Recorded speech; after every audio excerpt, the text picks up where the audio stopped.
Video is on graphing with slope-intercept form. First, we're going to go over what slope-intercept form is.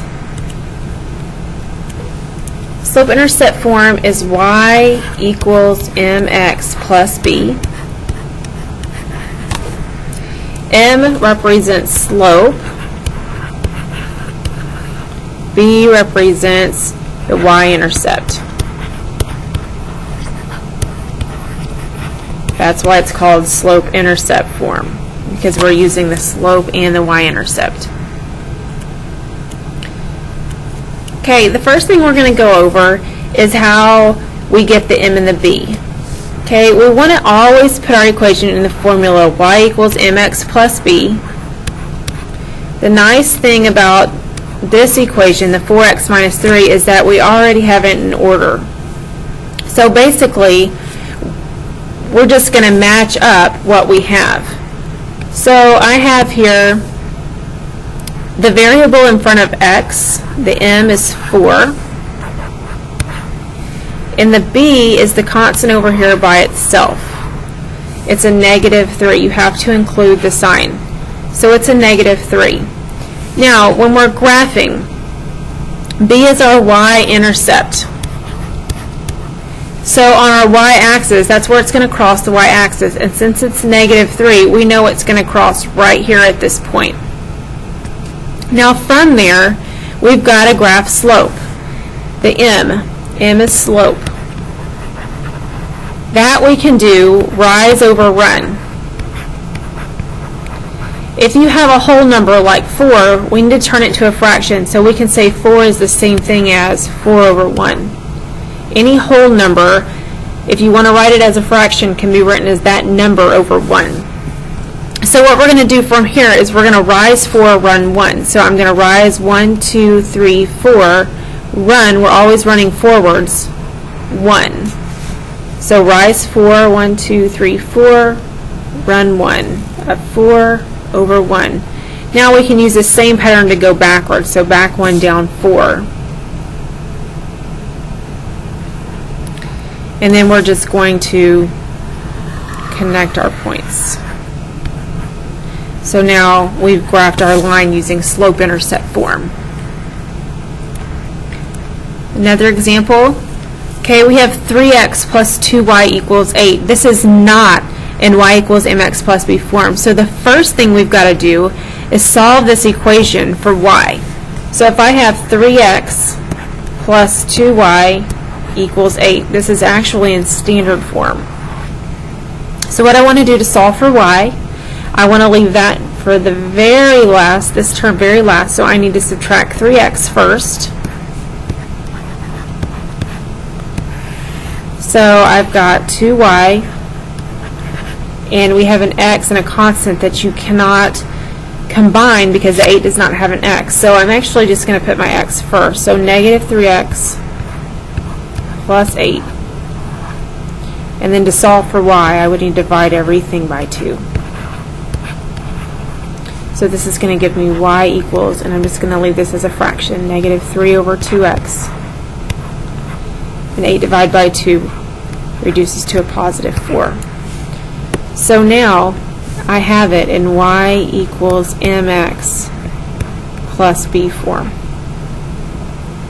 So my m is going to be -3 over 2, which is nice because it's already a fraction. My b is going to be 4. So let's graph it. My b, my y-intercept is 4. I'm going to start at +4, because that's where it's going to cross my y-axis. And from there, I have rise over run. My sign always goes with my top number. So if my rise is negative, I'm going to go down 3. So 1, 2, 3, and I'm always running forwards. So run forwards 2. Down 3, forwards 2. And if you notice, this is always going to create a straight line. So to go backwards, up 3, back 2. And then let's connect our points.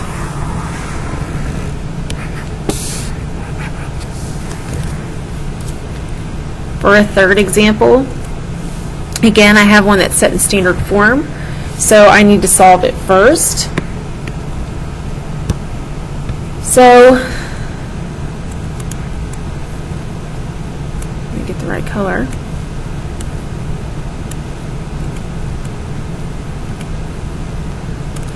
I've got 4x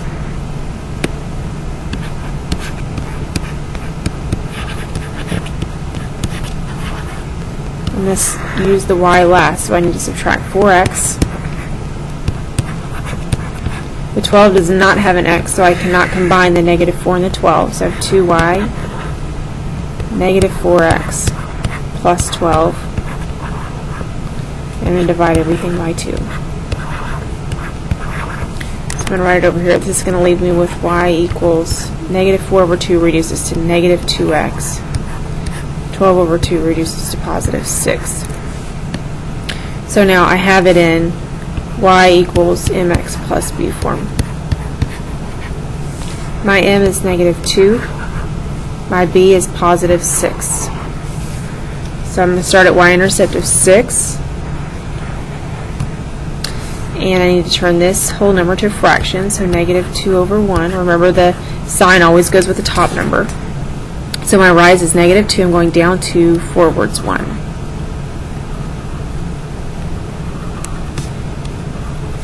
And I just want to point out something real quick. Since this was in standard form, and we've already learned what that is, okay, when we covered up the x, if the x was 0, we would have 2y equals 12. Divide by 2, y is 6, which was our y-intercept. If we wanted our x-intercept, we would have 4x equals 12, because the y and the 2, if y was 0, it would cancel out. So if I divide by 4, I have x equals 3. Now if you look here, that's your same x-intercept. So whether it's in standard form or slope-intercept form, the line's going to look exactly the same. The equation just looks different. Okay, I'm just going to go over this word problem real quick. It says that you're given the y-intercept is 6, so if we have y equals mx plus b, they're telling me that my b is 6 and slope is 1/2, so my m equals 1/2. All I would need to do in a situation like this is fill it in. So I have y equals 1/2 mx, so x, plus my b of 6. And if this b happened to have been like a negative 6, then I would have minus 6. Remember, you're not going to put two signs in there. You're only going to put one sign in. Okay, and I'm going to skip down here to the end. Let's try this one. Slope is negative 1, so if I have y equals mx plus b, m is negative 1, b is 0. My y-intercept is 0. So in this case, I would have y equals negative 1x plus 0. Okay, you can put that, but you don't necessarily need to. So you could also rewrite it as y equals negative 1x.